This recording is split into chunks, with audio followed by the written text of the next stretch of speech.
Hello दोस्तों, तो कैसे हैं आप सभी। स्वागत है आपके अपने यूट्यूब चैनल आज का नया वीडियो में, जो कि आपका अपना channel AK to education. Channel को सब्सक्राइब नहीं किया तो सब्सक्राइब कर लीजिए और बेल आइकन को ऑन कर लीजिए।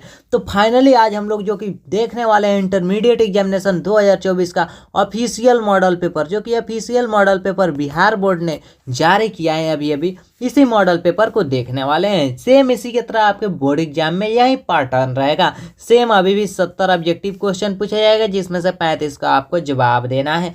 तो सेम उसी की तरह बिहार बोर्ड हर साल की तरह इस साल भी जारी कर रही है। तो चलिए अभी के मॉडल पेपर को हम लोग देखते हैं कि आखिर ऑफिशियल मॉडल पेपर में कैसा क्वेश्चन आया है। जिस तरह इस मॉडल पेपर में आया है सेम इसी तरह आपके बोर्ड एग्जाम में क्वेश्चन पूछा जाएगा। इसमें भी इससे भी मिलता जुलता रहेगा, इसमें से भी कुछ क्वेश्चन उसमें अटैच रहेंगे। तो चलिए आज एक क्लास को स्टार्ट करते हैं। चलते हैं अब क्वेश्चन की तरफ। सेम उसी की तरह जितना क्वेश्चन बनाते हैं 70 क्वेश्चन दिए गए हैं, जिसमें से 35 का जवाब देना है। चलिए क्वेश्चन की तरफ चलते हैं। पहला क्वेश्चन आपके स्क्रीन के सामने, निम्नलिखित में से किस पौधे की पत्तियों का अपस्थानिक कलिकाएं विकसित होती है। आप लोग को पहले ही बता चुके हैं कि किस पौधे की पत्तियों का अपस्थानिक कलिकाएं विकसित होती है। तो ब्रायोफिल्म, किसकी? तो ब्रायोफिल्म हो जाएगा इसका right answer, option number D. तो वीडियो को लाइक कर दीजिए और अपने दोस्तों में ज़्यादा से ज़्यादा शेयर कीजिए, ताकि जो भी स्टूडेंट अभी तक नहीं जुड़े हैं वो जल्दी जल्दी जुड़ जाए। ये वीडियो काफ़ी इंपॉर्टेंट है और हेल्पफुल होने वाले हैं आप लोग को एग्जाम के लिए। काफ़ी इंपॉर्टेंट है जो भी स्टूडेंट 2024 में एग्जाम देने वाले हैं। तो इस वीडियो को लाइक कर दीजिए और चैनल को सब्सक्राइब कर दीजिए और अपने दोस्तों में ज़्यादा से ज़्यादा शेयर कीजिए। चलिए आगे क्वेश्चन की तरफ चलते हैं। अगला क्वेश्चन क्या दिए गए हैं। अगर ये सब PDF नोट्स डाउनलोड करना चाहते हैं या व्हाट्सएप पर लेना चाहते हैं, स्क्रीन पर जो नीचे में नंबर दिख रहा है इस पर मैसेज कीजिए, आपको मिल जाएगा। अगला क्वेश्चन है, निम्नलिखित में से किस पौधे में अर्धसूत्र विभाजन युग्मक के निर्माण में नहीं होता है। युग्मक के निर्माण में नहीं होता है, तो किस में नहीं होता है? अगुणित जीव में नहीं होता है। किसमें? तो अगुणित जीव में नहीं होता है। चलिए अगले क्वेश्चन की तरफ चलते हैं। अगला क्वेश्चन दिए गए हैं, काफी इंपॉर्टेंट। निम्न में कौन असत्य कथन है, हमें चुनना है। इनमें से कौन सा कथन गलत है? निषेचन के पश्चात बीजांड बीज का विकसित होते हैं, ये बिल्कुल सही है। सरीसृप में पक्षी और अंडज ओविपेरस, यह भी सही है। केंचुआ उभय लिंगाश्रयी होता है, यह भी सही है। लेकिन हमें बताना है कौन गलत है कौन असत्य है। तो इसमें असत्य हो जाएगा, तीनों सही है तो 4 नंबर असत्य हो जाएगा। तो असत्य पूछ रहा है तो इसका option number D right answer हो जाएगा। चलिए 4 नंबर क्वेश्चन दिए गए हैं कि काली मिर्चा के बीज के अपशिष्ट उपस्थित बीजांडकाय को क्या कहा जाता है। उपस्थित बीजांडकाय को क्या कहा जाता है? तो उपस्थित बीजांडकाय को परिभ्रूपोष कहा जाता है। क्या कहा जाता है? परिभ्रूपोष कहा जाता है। चलिए अगला क्वेश्चन दिए गए हैं कि निषेचन के पश्चात अंडाशय की दीवार किससे विकसित होती है। जब निषेचन हो जाता है उसके बाद में अंडाशय की दीवार किससे विकसित होती है? एपिकार्प, बीज, मीजोकार्प या फल भीति। तो फल भीति से विकसित होते हैं। किससे? तो फल भीति इसका राइट आंसर होगा। चलिए अगला क्वेश्चन दिए गए हैं, काफी इंपॉर्टेंट है। यदि बीज का निर्माण बिना निषेचन के होता है, बीज का निर्माण बिना निषेचन के होता है तो इसे क्या कहते हैं? बीज के निर्माण अगर बिना निषेचन का होता है तो उसे असंग जनन कहते हैं। आप लोग को पहले कई बार पढ़ा चुके हैं सब्जेक्टिव की क्लास में, ऑब्जेक्टिव में भी कराए हैं। चलिए अगला क्वेश्चन देख सकते हैं कि परागकण जीवाश्म के रूप में अच्छे से संरक्षित रहते हैं, क्योंकि परागकण जीवाश्म के रूप में अच्छे से संरक्षित रहते हैं क्योंकि परागकण की भीति है। भीति के स्पोरोलेनिन का बाह्य चोल होता है। भीति में पेक्टोसेलुलोज का अंतःचोल होता है। भीति में सेलुलोज है, तो ये हो जाएगा भीति में स्पेरोलेनिन का बाह्य चोल होता है। स्पेरोलेनिन का क्या होता है? बाह्य चोल होता है। चलिए ऑप्शन नंबर बी, 7 नंबर का option number B right answer हो जाएगा। चलिए 8 नंबर क्वेश्चन दिए गए हैं, काफी इंपॉर्टेंट है कि निम्न में से कौन कोशिका अगुणित नहीं है। इनमें से कौन सी कोशिका अगुणित नहीं है हमें बताना है। तो कौन कोशिका? शुक्राणु जनन कोशिका जो होता है अगुणित नहीं है, ऑप्शन नंबर ए हो जाएगा। चलिए अगला क्वेश्चन है, निम्न में से कौन ग्रेनेडोट्रोपिन रिलीजन हार्मोन का स्राव करता है। इनमें से कौन ग्रेनेडोट्रोपी रिलीजन हार्मोन का स्राव करता है? तो कौन है? तो अर्धसचेतक है जो कि हार्मोन का स्राव कर रहे हैं। कौन? तो अर्धसचेतक। चलिए अगला क्वेश्चन है, निम्नलिखित में किस क्रिया के पश्चात अंडोत्सर्जन होता है। किस क्रिया के पश्चात अंडोत्सर्जन होता है? तो किस क्रिया के पश्चात अंडोत्सर्जन होता है? तो HLH सर्च के बाद अंडोत्सर्जन रहता है। किस क्रिया? LH सर्च, जो कि ऑप्शन नंबर सी में देख सकते हैं। LH सर्च के पश्चात चलिए अगला क्वेश्चन दिया गया है कि सामान्य गर्भ की पहली गतिशीलता गर्भावस्था के किस माह में देखी जाती है। जब सामान्य गर्भ की पहली गतिशीलता होती है तो किस माह में देखती हैं, तो हमें पता है कि 5वें माह में, जो कि आप लोग को बता चुके हैं 5वें माह में देखते हैं। चलिए अगला क्वेश्चन दिया गया है कि पुरुषों के द्वारा अस्थायी तौर पर गर्भावस्था रोकने के लिए निम्न में कौन सा तरीका प्रयोग होता है। पुरुषों के द्वारा अस्थायी तौर पर गर्भावस्था रोकना होता तो नसबंदी का प्रयोग किया जाता है। कौन सा? नसबंदी। चलिए अगला क्वेश्चन दिया गया है कि निम्न में कौन यौन संचारित रोग पूर्णावस्था उपचार योग्य है। इनमें से कौन यौन संचारित रोग पूर्णतया उपचार योग्य होता है, तो कौन होता है जो कि पूर्णतया उपचार योग्य होता है, तो सिफिलिस हो जाएगा इसका राइट आंसर। सिफिलिस होता है जो कि उपचार योग्य होता है, ऑप्शन नंबर डी। चलिए अगला क्वेश्चन दिया गया है कि युग्मनज या प्रारंभिक भ्रूण के फैलेपी नलिकाओं में स्थानांतरण को क्या कहते हैं। फैलेपी नलिकाओं में स्थानांतरण को क्या कहते हैं, तो ZIFT कहते हैं। क्या? ZIFT। चलिए अगला क्वेश्चन देखते हैं। अगला क्वेश्चन दिया गया है, काफ़ी इंपॉर्टेंट है कि मेंडल द्वारा संपादित एकल संकर क्रॉस यहाँ जीनोटाइप दिया गया है। एकल संकर क्रॉस में जीनोटाइप का अनुपात पूछा जाए तो 1:2:1 होता है। एकल संकर क्रॉस में जीनोटाइप का फिनोटाइपिक अनुपात पूछा जाए तो 1:2:1 होता है। चलिए अगला क्वेश्चन दिया गया है 16 नंबर क्वेश्चन की निम्नलिखित में कौन कथन फिनाइल कीटो यूरिया के बारे में असत्य है। फिनाइल कीटो यूरिया के बारे में असत्य है, गलत है। तो जन्मजात उपचय सृष्टि यह सही होता है। आलैंगिक क्रोमोसोम और प्रभावी लक्षण यह भी सही होता है। फिनाइल एलेनिन एवं फिनाइल पायरुवेट का उच्च सांद्रण यह गलत होगा, जो कि ऑप्शन नंबर सी इसका राइट आंसर होगा, जो कि ऑप्शन नंबर से जो पॉइंट दिए गए हैं वो गलत दिया गया है।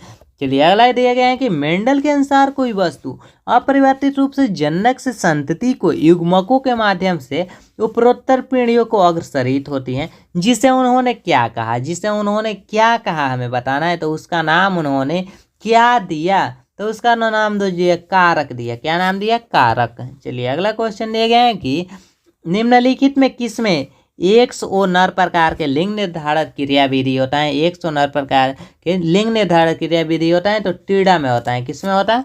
टीड़ा में होता है। चलिए अगला क्वेश्चन दिया गया है कि DNA के प्लियोन्यूक्लियोटाइड श्रृंखलाओं के आधार किससे बना होता है। इसका जो श्रृंखला का आधार होता है वह किससे बना होता है, तो शर्करा फास्फोट से बना होता है। आप लोग को पहले ही पढ़ा चुके हैं, शर्करा फास्फोट से बना होता है। चलिए अगला क्वेश्चन दिया गया है सेंट्रल डोगमा जैसे मूल सिद्धांत कहते हैं। मूल सिद्धांत को किसने प्रतिपादित किया? मूल सिद्धांत को किसने प्रतिपादित किया, तो किसने? क्रिक ने प्रतिपादित किया। किसने? मूल सिद्धांत को क्रिक ने प्रतिपादित किया। चलिए अगला क्वेश्चन दिया गया है न्यूक्लियोसोम में उपस्थित प्रोटॉन के बारे में निम्नलिखित में से कौन सा कथन सत्य नहीं है। न्यूक्लियोसोम के उपस्थित प्रोटीन के बारे में इनमें से कौन सा कथन सत्य नहीं है। नॉन हिस्टोन, क्षारीय प्रोटीन, धनात्मक आवेशित प्रोटीन, तो इनमें से असत्य है तो नॉन हिस्टोन हो जाएगा। नॉन हिस्टोन जो होता है ये गलत हो जाएगा। हिस्टोन, क्षारीय प्रोटीन, ये सभी सही ऑप्शन दिया गया है। चलिए अगला क्वेश्चन दिया गया है कि रूपांतरित सिद्धांत का जीव रासायनिक प्रकृति को पता करके किसके द्वारा लगाया जाता है, तो इसका पता किसके द्वारा लगाया जाता है, तो इसका पता जो लगाया जाता है 3 व्यक्तियों के द्वारा लगाया गया, एबेरी, मैक्लियोड एवं मैककर्टी। इन तीनों लोगों के द्वारा पता लगाया गया, जो कि ऑप्शन नंबर सी इसका राइट आंसर होगा। चलिए अगला क्वेश्चन दिया गया है कि निम्नलिखित में RNA के बारे में गलत कथन कौन है। RNA के बारे में गलत कथन कौन है? पहला कथन आपके सामने दिए गए हैं कि RNA एक पॉलीन्यूक्लियोटाइड श्रृंखला का बना होता है। RNA एक पॉलीन्यूक्लियोटाइड श्रृंखला का बना होता है, बिल्कुल सही है, बना होता है। RNA एक यूरासिल होता है। RNA एक यूरेसिल होता है, यह भी सही है कि RNA एक यूरेसिल होता है। RNA TMV के अनुवांशिक पदार्थ होता है, यह भी बिल्कुल सही है। RNA TMV के अनुवांशिक पदार्थ होता है, यह भी सही है। अगला ऑप्शन दिया गया है कि RNA के प्रत्येक न्यूक्लियोटाइड में 2OH यह गलत है। ऑप्शन कौन? ऑप्शन नंबर डी इसका गलत हो जाएगा, तो गलत 4 नंबर इसका राइट आंसर हो जाएगा। चलिए 24 नंबर क्वेश्चन की तरफ चलते हैं। 24 नंबर क्वेश्चन दिया गया है कि DNA प्रकृति की एक लड़ी की असतत प्रकृति होती है, जिसमें खंडों का कौन सा जोड़ता है। इसमें खंडों को कौन सा जोड़ता है, तो जोड़ता है वह DNA लाइगेज। कौन जोड़ता है? DNA ligase. चलिए अगला क्वेश्चन दिए गए हैं कि आरएनए पॉलीमरेज 3 किसके संश्लेषण के लिए उत्तरदायी नहीं है। आरएनए पॉलीमरेज 3 जो है यह किसके संश्लेषण के लिए उत्तरदायी नहीं है, हमें बताना है। तो HNRNA विषमांगी केंद्रीय आरएनए के लिए उत्तरदायी नहीं है, जो कि ऑप्शन नंबर ए इसका राइट आंसर हो जाएगा। अगला क्वेश्चन दिए गए हैं कि दमनकारी प्रोटीन लेक ऑपेरॉन में कहाँ बंधता है। दमनकारी प्रोटीन जो होता है लेक ऑपेरॉन में कहाँ बंधता है। तो ये कहाँ बंधता है, प्रचाल स्थल पर बंधता है। कहाँ पर, प्रचाल स्तर पर बनता है, जो कि प्रचाल स्तर पर बनता है। चलिए अगला क्वेश्चन दिए गए हैं कि समजातीय संरचनाएं किस प्रकार की विकास दिखाती हैं। सजातीय संरचनाएं जो होती हैं वह किस प्रकार की विकास दिखाती हैं। तो किस प्रकार की विकास दिखाती हैं, अपसारी विकास दिखाती हैं। कौन, अपसारी विकास दिखाते हैं। आप लोग को बहुत सारा क्वेश्चन हम करा चुके हैं, कुछ ही क्वेश्चन है जो कि नहीं अलग से आया है, जो कि अभी हम आप लोग के लिए नहीं कराए हैं। चलिए निम्न में से कौन से समष्टिका और लील प्रवृत्तियों में परिवर्तन लाता है। कौन है जो कि परिवर्तन लाता है। तो ये जो परिवर्तन लाता है ये इसमें देखिएगा उत्परिवर्तन भी परिवर्तन लाता है, जीन प्रवाह भी, आनुवांशिक विचलन भी। तो उपयुक्त सभी इसका राइट आंसर हो जाएगा ऑप्शन नंबर डी, उपयुक्त सभी। चलिए अगला क्वेश्चन है निम्नलिखित में से कौन प्रारंभिक प्रकूट है। इनमें से कौन प्रारंभिक प्रकूट होता है। तो AFG प्रारंभिक प्रकूट होता है। चलिए अगला क्वेश्चन दिया गया है कि निम्नलिखित में से कौन बीमारी जीवाणु द्वारा होता है। जीवाणु द्वारा कौन सा बीमारी होता है। तो जीवाणु द्वारा कौन बीमारी होता है, टाइफाइड। कौन बीमारी, टाइफाइड होता है जीवाणु के द्वारा। चलिए अगला क्वेश्चन दिया है निम्न में से कौन आरएनए दूत आरएनए का पूर्ववर्ती होता है। आरएनए दूत आरएनए का पूर्ववर्ती होता है। आरएनए का पूर्ववर्ती होता है तो विषमांगी केंद्रीय आरएनए, विषमांगी केंद्रीय आरएनए होता है। चलिए अगला क्वेश्चन देखते हैं। अगला क्वेश्चन दिए गए हैं कि निम्नलिखित में से कौन कोशिका रोगाणुओं का भक्षण नहीं करते हैं। इनमें से कौन कोशिका रोगाणुओं का भक्षण नहीं करते हैं, हमें बताना है। तो कौन नहीं करते हैं, बराया भक्षकाणु, न्यूक्लियोट्रोफिम, मोनोसाइटस, आरबीसी हैं जो कि नहीं करते हैं। कौन, आरबीसी। तो ऑप्शन नंबर डी इसका राइट आंसर हो जाएगा, आरबीसी। चलिए अगला क्वेश्चन दिया गया है कि निम्नलिखित में प्रतिरक्षी अणु के बारे में असत्य कथन कौन है। इनमें से असत्य कथन कौन है। प्रतिरक्षी अणु के 4 पॉलीपेप्टाइड श्रृंखलाएं होते हैं, सही है। प्रतिरक्षी अणु के 2 लघु एवं 2 दीर्घ श्रृंखलाएं होते हैं। 2 लघु और 2 दीर्घ श्रृंखलाएं नहीं होते हैं। तो इसमें कौन गलत है, हमें बोलना है। असत्य है, इनकरेक्ट है। तो इनकरेक्ट आपका यही हो जाएगा, जो कि ऑप्शन नंबर बी में दिए गए हैं। तो ऑप्शन नंबर बी इसका राइट आंसर हो जाएगा। चलिए अगला क्वेश्चन दिया गया है 34 नंबर क्वेश्चन। चलिए सोल्व करते हैं। निम्न में से कौन पौधा मॉर्फिन का स्रोत है। इनमें से कौन सा पौधा है जो कि मॉर्फिन का स्रोत है। पपेवर सोमनिफेरम, पपेवर सोमनिफेरम होता है जो कि मॉर्फिन का स्रोत है। चलिए अगला क्वेश्चन दिया गया निम्नलिखित में से किस बीमारी का संक्रमण रूप जीवाणुज है। इनमें से कौन सी बीमारी का संक्रमण रूप जीवाणु होता है। तो जीवाणु जो होता है और मलेरिया बीमारी का संक्रमण रूप होता है। कौन, मलेरिया बीमारी का। चलिए अगला क्वेश्चन देख सकते हैं 36 नंबर क्वेश्चन काफी इंपॉर्टेंट है। निम्न में से किस सूक्ष्मदर्शी का उपयोग स्वीट चीज तैयार करने के लिए होता है। तो किसका उपयोग स्वीट चीज तैयार करने के लिए होता है। तो प्रोपिनोबैक्टीरियम सरमनाई, प्रोपियोबैक्टीरियम सरमनाई का उपयोग होता है, जो कि ऑप्शन नंबर बी इसका राइट आंसर हो जाएगा। चलिए अगला क्वेश्चन दिए गए हैं कि किन्होंने स्थापित किया कि पेनिसिलिन एक प्रभावशाली प्रतिजैविक है। किसने स्थापित किया कि पेनिसिलिन जो होता है एक पर एंटीबायोटिक है। किसने स्थापित किया कि एक एंटीबायोटिक होता है, हमें बताना है। तो अलेक्जेंडर फ्लेमिंग जो है इन्होंने साबित किया कि यह एक एंटीबायोटिक होता है। चलिए अगला क्वेश्चन दिया गया है कि निम्नलिखित में से कौन निरोप का अस्वीकृत करता है। इनमें से कौन निरोप को अस्वीकृत करता है। तो निरोप को कौन अस्वीकृत करता है। ऑप्शन ए में कायिक रोध, ऑप्शन बी में कोशिकीय रोध, ऑप्शन सी में उपार्जित रोग और ऑप्शन डी में दिया गया है कोशिका माध्यमिक प्रतिरक्षा अनुक्रिया। तो कोशिका माध्यमिक प्रतिरक्षा अप्रिय जो होगा इसका राइट आंसर हो जाएगा। चलिए अगला क्वेश्चन दिया गया है कि एटलस 66 का संबंध निम्नलिखित में किस फसल से है। एटलस 66 का जो संबंध होता है या इनमें से किस फसल से है। गेहूं से है, चावल से है, मक्का से है, टमाटर से है। तो गेहूं से इसका संबंध है। एटलस 66 का संबंध किससे है। तो गेहूं से है। चलिए अगला क्वेश्चन देखते हैं। अगला क्वेश्चन दिया गया है कि एक ही नस्ल के अधिक नगष्ठय सदस्यों में 4 या 6 पीढ़ियों का संगम होना क्या कहलाता है? 4 या 6 पीढ़ियों का जब संगम हो जाता है तो उसको क्या कहते हैं? उसको कहते हैं अंतःप्रजनन। 4 से 6 पीढ़ियों का संगम क्या कहलाता है? अंतःप्रजनन कहलाता है। चलिए अगला क्वेश्चन दिए गए हैं कि डीएनए पर किस प्रकार का आवेश होता है? डीएनए पर किस प्रकार का आवेश होता है? तो डीएनए पर ऋण आवेश होता है। डीएनए पर कौन आवेश होता है? ऋण आवेश होता है। आपको पता ही है डीएनए पर हमेशा ऋण आवेश होता है। चलिए क्षालन क्या है हमें बताना है। क्षालन जो होता है ये क्या है? क्षालन क्या है? तो एक रोज जेल के टुकड़े को डीएनए के खंड को निकालना यही क्षालन कहलाता है, जो कि ऑप्शन नंबर ए इसका राइट आंसर हो जाएगा। चलिए अगला क्वेश्चन देखते हैं। अगला क्वेश्चन दिए गए हैं 43 की निम्नलिखित में से किस प्रक्रिया से डीएनए के खंड में जीवाणु में प्रवेश कराते हैं? डीएनए के खंड को जीवाणु में प्रवेश कराते हैं, किस प्रक्रिया से कराते हैं? तो ये जिस प्रक्रिया से कराते हैं उसका नाम है रूपांतरण। रूपांतरण प्रक्रिया से कराते हैं। अगला क्वेश्चन दिए गए हैं कि जीवाणु कोशिका को डीएनए लेने हेतु समक्ष बनने हेतु क्या किया जाता है? डीएनए लेने हेतु समक्ष बनने हेतु क्या किया जाता है? तो इसके लिए क्या किया जाता है? जीवाणु कोशिका को द्विसंयोजन धनायन से संसाधित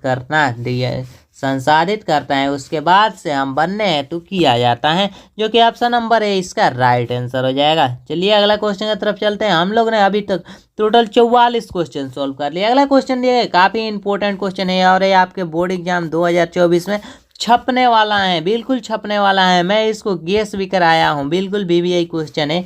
डीएनए पृथक्करण को संशोधित डीएनए और क्षेपण हेतु क्या मिलाते हैं? इसके लिए क्या मिलाया जाता है? तो इसके लिए इथेनॉल मिलाया जाता है। क्या मिलाया जाता है? तो इथेनॉल मिलाया जाता है। चलिए अगला क्वेश्चन दिया जाए कि PBR 322 प्रतिरक्षा स्थल भीम H1 कहाँ होता है? ये भीम H1 जो होता है यह कहाँ होता है हमें बताना है। तो यह कहाँ होता है? तो यह जो होता है आपका टेट्रासाइक्लिन प्रतिरोधी जीन होता है। क्या होता है? टेट्रासाइक्लिन प्रतिरोधी जीन में होता है।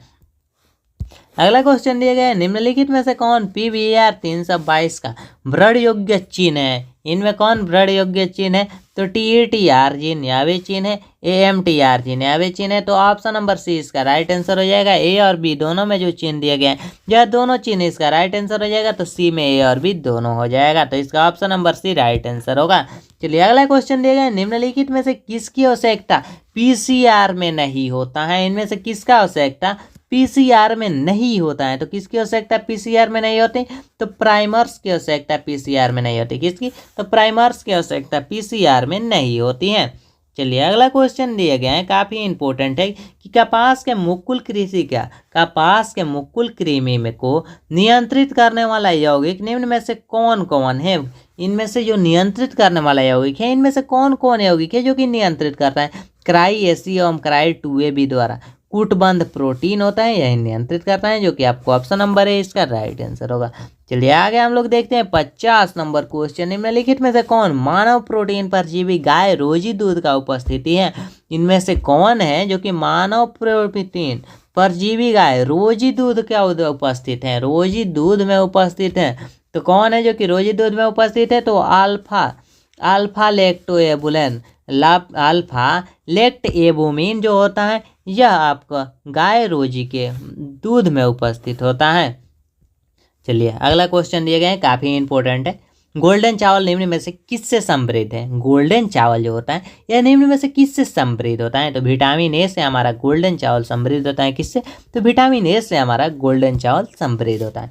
चलिए अगला क्वेश्चन है, निम्नलिखित में से इनमें से कौन सी है जो कि GM पौधे का लाभ नहीं है? GM पौधे का लाभ नहीं है। तो GM पौधे का लाभ कौन सा नहीं है?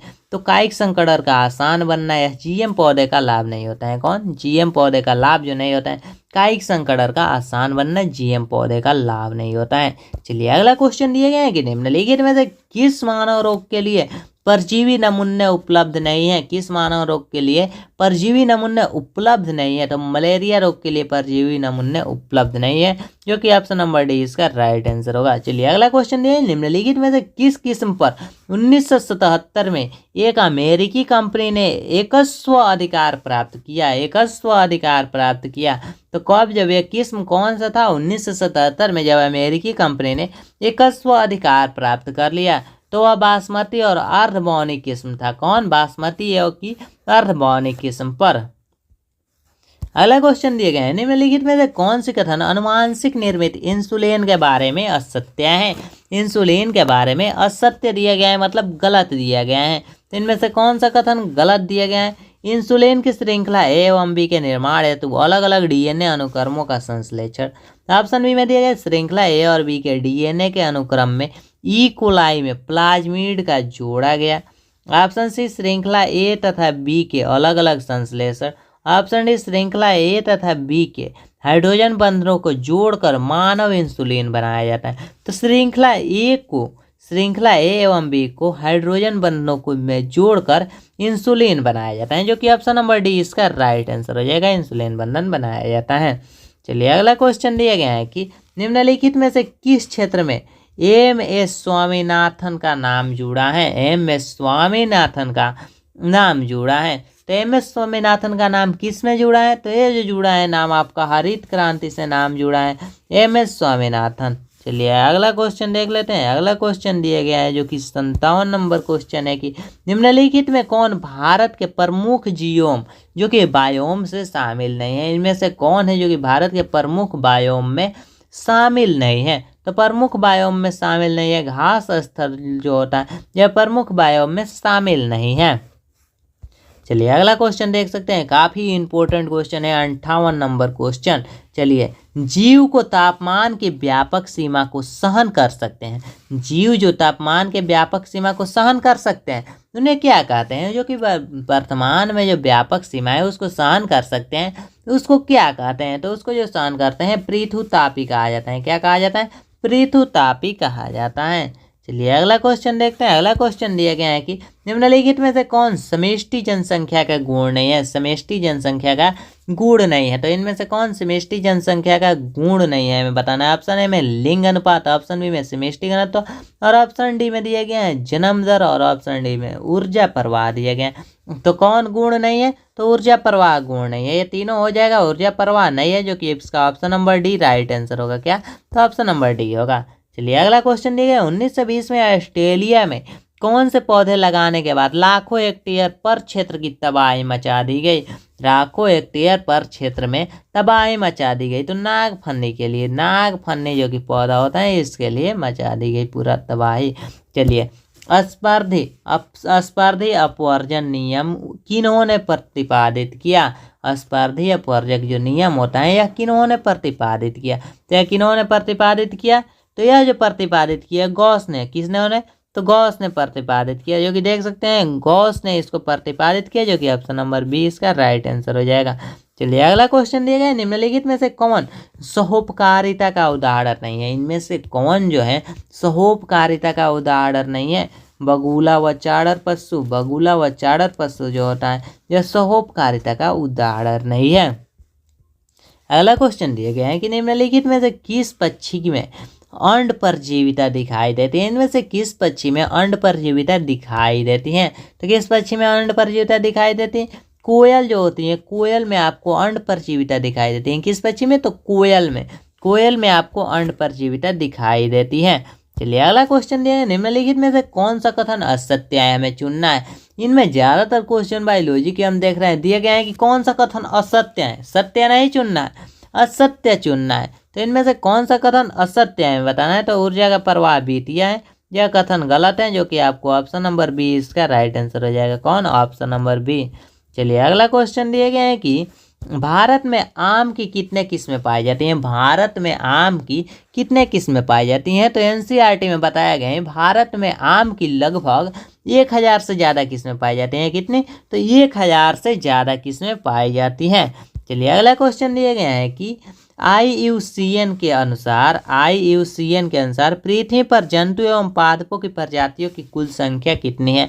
तो IUCN के अनुसार बताया गया है कि पृथ्वी पर पादपों व जंतु के जो कि कुल प्रजातियां हैं 7 मिलियन के आसपास है। कितना? तो 7 मिलियन के आसपास है। चलिए अगला क्वेश्चन दिया गया है कि टीलमैन के प्रयोग के संबंध निम्नलिखित में से किससे है? टीलमैन जो है इसके प्रयोग का संबंध किससे है? तो टीलमैन के प्रयोग का जो संबंध होता है जातीय विविधता व परिसंचरण का महत्व होता है, परितंत्र के महत्व में होता है।